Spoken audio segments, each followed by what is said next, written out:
നവാസിക്കയുടെ വിശേഷങ്ങളും കൂടെ അല്ലേ? നവാസിക്കയും രഹനയും ഈടെ അവരുടെ മൂവിയുടെ പ്രൊമോഷന്റെ സമയത്ത് നമ്മുടെ ഓഫീസിൽ വന്ന് ഞാൻ ഇന്റർവ്യൂ ചെയ്തിരുന്നു. അവരുടെ വിശേഷങ്ങളൊക്കെ അങ്ങനെ അറിഞ്ഞിരുന്നു. എന്നാലും അവരും ആലുവയിൽ തന്നെയാ താമസിക്കുന്നതെന്ന് അറിയാം. ഇവിടെ തൊട്ടടുത്താണോ അവരും? ഇവിടെ നിന്നൊരു 5 കിലോമീറ്റർ അത്രേ ഉള്ളൂ. വ്യത്യാസമുള്ളൂ. എല്ലാവർക്കും 4 മൈൽ എന്ന് പറയും സ്ഥലത്താണ് അവര്. എല്ലാവർക്കും എപ്പോഴും ഒരു കൺഫ്യൂഷൻ ഉള്ള കാര്യമാണ് നവാസിക്കയാണോ നിയാസിക്കയാണോ മൂത്തതെന്നുള്ള കാര്യം. കാരണം നിങ്ങൾ 3 ആൺമക്കളാണെങ്കിലും ഞങ്ങളെ പോലത്തെ പബ്ലിക്കിന് അറിയാവുന്നത് നിങ്ങൾ 2 പേരാണല്ലോ ഫേമസ് ആയിട്ടുള്ളതും സെലിബ്രിറ്റി ആയിട്ടുള്ളതും. അപ്പൊ ഞങ്ങൾക്ക് കുറെ പേര് പറയും നവാസിക്കയാ മൂത്തതെന്ന്, കുറച്ചു പേര് പറയും നിയാസിക്ക. പക്ഷെ നിങ്ങളെ 2 പേരും എടുത്ത് ഇതിലാരോ മൂത്തെന്ന് ഒരു രീതിയിലും മനസ്സിലാവില്ല. മൂത്ത നമുക്ക് നവാസ് വാസ്തവത്തിൽ മൂത്തത് അപ്പൊ നിയാസിക്കയാണെന്ന് ഇതോടെ മനസ്സിലായിട്ടുണ്ട്. സിനിമ ചിരിമ എന്ന് പറഞ്ഞിട്ടൊരു പ്രോഗ്രാം നമ്മുടെ മനോരമയില് ചെയ്തിരുന്നത്. സിനിമ ചിരിമ സിദ്ദിഖ് സാറാണ് അത് ചെയ്തത്. സിദ്ദിഖ് സാറിന്റെ ഒരു കോർഡിനേഷൻ ആയിരുന്നു അത്. അപ്പോ ഞങ്ങള് 2 പേരെയും വേദിയിൽ വിളിച്ച് വരുത്തിയിട്ട് അന്ന് ഹരിശ്രീ അശോകേട്ടനും ഞാനും നവാസും കൂടി നിന്നിട്ടാണ് കുറച്ച് കാര്യങ്ങൾ ഞങ്ങൾ പെർഫോം ചെയ്യുകയും ചെയ്തു. അന്ന് വളരെ വ്യക്തമായിട്ട് ഞങ്ങളെ 2 പേരെയും വിളിച്ചത് ഇതാണ് നിയാസ്, ഇയാളാണ് ജ്യേഷ്ഠൻ, ഇതാണ് നവാസ്, ഇങ്ങനെ ഇതൊക്കെ വ്യക്തമായി നമ്മൾ അത് നല്ല ഹിറ്റായതുമാണ് ആ ഒരു എപ്പിസോഡ്. കുറെ കണ്ടത് ആളുകള് ഇപ്പോഴും എന്നോട് ചോദിക്കും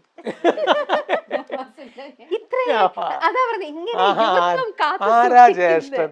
അത് നവാസ് പൊതുവെ വാപ്പാടെ ഒരു ഹൈറ്റാ, ഞാൻ കുറച്ച് ഉയരം കുറഞ്ഞ രീതിയിൽ ഉമ്മാടെ ഒരു പ്രകൃതാണ് എനിക്ക്. നവാസ് കുറച്ചും കൂടി ഹൈറ്റും ഒക്കെ ഉള്ളത് കൊണ്ടും പിന്നെ ഫീൽഡിലേക്ക് ആദ്യം വന്നത്, അതായത് കുറച്ചും കൂടി ഫെമിലിയർ ആയിട്ട് ആളുകൾ ആദ്യമേ അറിഞ്ഞു തുടങ്ങിയത് നവാസാണ്. നവാസ് അന്ന് കലാഭവനിൽ ഉണ്ടായിരുന്ന സമയത്ത് നവാസിന്റെ ഒരു കലാഭവൻ ടൂർ കേസറ്റ് അന്ന് ഭയങ്കര ഹിറ്റായിരുന്നു. അങ്ങനെയാണ് ശരിക്കും നവാസ് എന്ന് പറയുന്ന ഒരു ആക്ടറിനെ ശരിക്കും കൂടുതൽ ആളുകൾ അറിയുന്നത്. യു എസ് എ ഒരു വേൾഡ് ട്രിപ്പ് ആയിരുന്നു അത്. അതിന്റെ ഒരു കേസറ്റൊക്കെ അന്ന് ഭയങ്കര ഹിറ്റായിരുന്നു. പിന്നെ നവാസ് സിനിമയിലേക്കും ആദ്യം സിനിമയില് വേഷങ്ങൾ ചെയ്തത് നവാസാണ്. നവാസ് എറണാകുളം ബേസ് ചെയ്താണ് അന്ന് നിന്നിരുന്നത്. നമുക്ക് കലാഭവനില് ഉള്ളത് കൊണ്ട്. ഉമ്മാടെ നാട് ഞാൻ പറഞ്ഞിരുന്നു, ഉമ്മാടെ നാട് പുല്ലേപ്പടിയാണ്.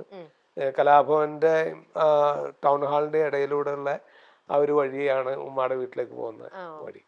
അപ്പൊ നവാസ് അവിടെയാണ് കൂടുതലും എറണാകുളത്ത് ഉണ്ടായിരുന്നുകൊണ്ടും കൂടുതൽ സിനിമകൾ ആദ്യമേ ചെയ്തതൊക്കെ നവാസാണ്.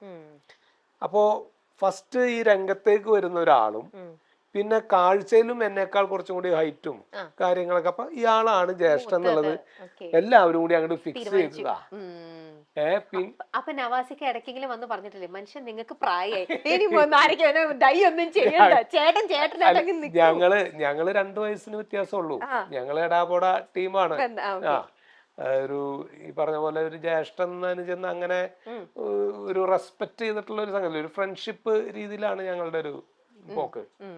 അപ്പോ അതിന് മാത്രം പ്രായം വ്യത്യാസവും ഇല്ലാത്തത് കൊണ്ട് ഞങ്ങളെ ഈ കണ്ടാലും ഞങ്ങളുടെ പെരുമാറ്റം കണ്ടാലും മനസ്സിലാവില്ല. അല്ലെങ്കിൽ ഇപ്പൊ എവിടെയെങ്കിലും പുറത്താണെങ്കിലും നവാസെന്ന് വിളിക്കുള്ളൂ ഞങ്ങള്. അല്ലെങ്കിൽ വേറെ എല്ലാവർക്കും ഇക്ക എന്നൊക്കെ വിളിക്കുമ്പോ അല്ലെങ്കിൽ അങ്ങനെയൊക്കെ വിളിക്കുമ്പോ മനസ്സിലാവൂല്ലോ. ഇത് അതും മനസ്സിലാവില്ല. ഈ പ്രോഗ്രാമിന് പോണോടത്താണെങ്കിലും ഒക്കെ ആളുകൾക്ക് ഇത് ആരാണ്. എന്നാലും എന്തെങ്കിലും നവാസിക്ക് അങ്ങനെ പറഞ്ഞിട്ടുണ്ടോ? ഇല്ല. അവനെന്തിനാ അത് പറഞ്ഞു? ഇല്ല, അങ്ങനെ പറയേണ്ട കാര്യമില്ലല്ലോ. അവനും കാണാൻ ചുള്ളനല്ലേ. അല്ല അതല്ല പറഞ്ഞ ചേട്ടനായിട്ട് നിക്കട്ടെ, എന്നെ കാണാൻ രണ്ടാമത് തോന്നിട്ട് ഈ പറയുന്ന തെറ്റിദ്ധാരണ മാറ്റി കിട്ടുമല്ലോ. അപ്പൊ അങ്ങനെ ഓക്കെ. ഇനി നമുക്ക് മറിമായത്തിലെ വിശേഷങ്ങളും കൂടെ. മറിമായം ഇപ്പൊ എത്രയാ 14 വർഷം കഴിഞ്ഞു. ഞങ്ങളെ 2011 തുടങ്ങിയത്.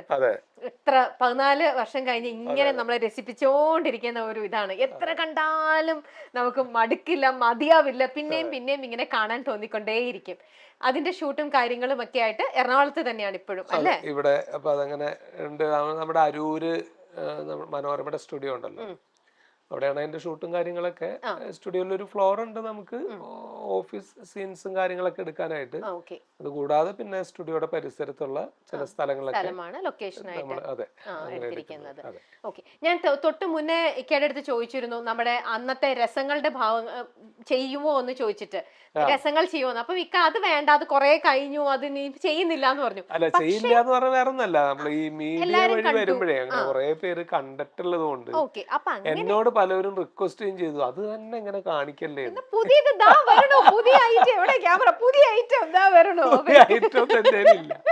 എന്തായാലും ഇക്കനെ പോലത്തെ ഒരാളെ കിട്ടിക്കഴിയുമ്പോൾ ഇക്കയുടെ ഒരു പെർഫോമൻസ് എല്ലാരും എന്തായാലും ആഗ്രഹിക്കുന്നുണ്ടാവും. എന്തെങ്കിലും എനിക്ക് കംഫർട്ടബിൾ ആയിട്ടുള്ള, നമുക്ക് വർത്തമാനം പറയുന്നതിന്റെ ആ ഒരു രീതി ഒന്ന് മാറ്റി പിടിക്കാം. വേറൊന്നല്ല, ഞാൻ ഈ സ്ലാങ് ഇങ്ങനെ മാറ്റി പറയാൻ ശ്രമിക്കാറുണ്ട്. നമ്മുടെ മറിമായത്തില് പല ക്യാരക്ടേഴ്സും ഈ പറഞ്ഞ പോലെ 14 വർഷം ഇങ്ങനെ തുടർച്ചയായിട്ട് പോയിക്കൊണ്ടിരിക്കുന്ന ഒരു പ്രോഗ്രാം നമ്മൾ പറഞ്ഞല്ലോ. അപ്പൊ അതില് ഓരോ എപ്പിസോഡിലും വ്യത്യസ്ത ക്യാരക്ടേഴ്സാണ് നമ്മൾ ചെയ്യുന്നത്.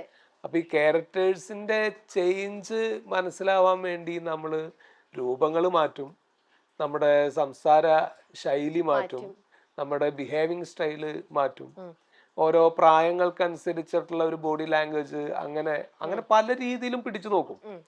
അപ്പൊ അതിൽ എനിക്ക് ഒരു കുറച്ചും കൂടി ഗുണം തോന്നിയിട്ടുള്ള ഒരു കാര്യം എന്താണെന്ന് വെച്ചാല്, ഞാൻ ഈ സ്ലാങ് മാറ്റി പറയുന്നതുകൊണ്ട് അങ്ങനെ കുറെ രക്ഷപ്പെടാം. ഈ പാലക്കാടൻ സ്ലാങ് ഞാൻ അതിൽ കുറെ ക്യാരക്ടേഴ്സിന്, ശീതളൻ എന്നുള്ള ക്യാരക്ടറും കോയ എന്നുള്ള ക്യാരക്ടർ, അങ്ങനെ 2 ക്യാരക്ടർ ഞാൻ അതിൽ ചെയ്യുന്നുണ്ട്. അപ്പൊ ഈ മുസ്ലിം ക്യാരക്ടേഴ്സ് വരുമ്പോ ഞാൻ കോയയാവും, അതല്ലാതെ ഹിന്ദു ക്യാരക്ടേഴ്സ് ഒക്കെ അല്ലെങ്കിൽ ഒക്കെ വരുമ്പോ ഞാൻ ശീതളനാവും. അപ്പോ ഈ അങ്ങനെ ആവുന്ന സമയത്ത് ഞാൻ ഇതിന് ഉപയോഗിക്കുന്ന ഒരു ട്രിക്ക് എന്ന് പറയുന്നത് ഈ സ്ലാങ് മാറ്റി പിടിക്കലും, വേഷഭൂഷാദികളൊക്കെ മാറിയാലും അതിന്റെ കൂട്ടത്തിൽ ഈ സ്ലാങ് മാറ്റി പിടിക്കാറുണ്ട്. അപ്പൊ സ്ലാങ് ഇങ്ങനെ കേൾക്കാൻ ഇഷ്ടമാണ് ആൾക്കാർക്ക്, ഈ പല സ്ഥലത്തുള്ള സ്ലാങ്. എനിക്ക് കുറെ പറയാൻ കിട്ടിയില്ലെങ്കിലും അതൊന്ന് നമുക്ക് ഇങ്ങനെ പറയാം. ഇപ്പൊ ഞാൻ കുറച്ചു നേരം പാലക്കാട്ടുകാരനാവാം. അപ്പൊ കാര്യങ്ങൾ ചോദിച്ചോ, ഞാൻ പാലക്കാട് സ്ലാങ്ങിൽ അങ്ങോട്ട് പറഞ്ഞോളാം. ആണോ? അപ്പൊ പാലക്കാട് മാത്രമേ ഉള്ളൂ, വേറെ ഒന്നുമില്ലേ? അതാണ് ആദ്യം ഇപ്പൊ പാലക്കാട് എന്ന് പറഞ്ഞാൽ ആദ്യം പാലക്കാടിലെ കാര്യങ്ങൾ പറയാം നമുക്ക്. അത് കഴിഞ്ഞിട്ട് പിന്നെ വേണമെങ്കിൽ ഏതാണ്ട് പറയാലോ. ഞാൻ ഇവിടെ തന്നെ ഇരിക്കല്ലേ. ആണല്ലേ? ഓ, അപ്പൊ പാലക്കാട് അങ്ങോട്ടും പോവാം ഇങ്ങോട്ടും പോവാം, എവിടേക്ക് വേണമെങ്കിലും പോവാ. അതിലൊന്നും നമുക്ക് യാതൊരു കുഴപ്പമില്ല. ഇങ്ങനെയൊക്കെ ഏതെങ്കിലും സ്ലാങ് പറഞ്ഞ് ഇവരാരെങ്കിലും ഒക്കെ പറ്റിച്ചിട്ടുണ്ടോ ഫോൺ ചെയ്ത്? ഉണ്ടല്ലേ? ഈ ടീമൊക്കെ മൊത്തത്തിൽ ഇങ്ങോട്ട് പറ്റിക്കുന്ന ടീമാണ്, ഓരോറ്റടത്തിന് വിശ്വസിക്കാൻ പറ്റില്ല. അതല്ല, ലൊക്കേഷനിലേ ചിലപ്പോ നീയൊക്കെ കോസ്റ്റ്യൂം ഒക്കെ മാറ്റിയിട്ടിരിക്കായിരിക്കും. അപ്പൊ ഞാൻ ചിലപ്പോ എന്തെങ്കിലും സീരിയസ് കാര്യത്തിന് വിളിക്കുമ്പോണ്ടല്ലോ, ഏതെങ്കിലും ഒരു ലാംഗ്വേജിൽ വിളിക്കും, എനിക്കിങ്ങനെ ഞാൻ ചിലപ്പോ മലയാളം തന്നെ ഉണ്ടാവുള്ളൂ, സ്ലാങ് ഏതെങ്കിലും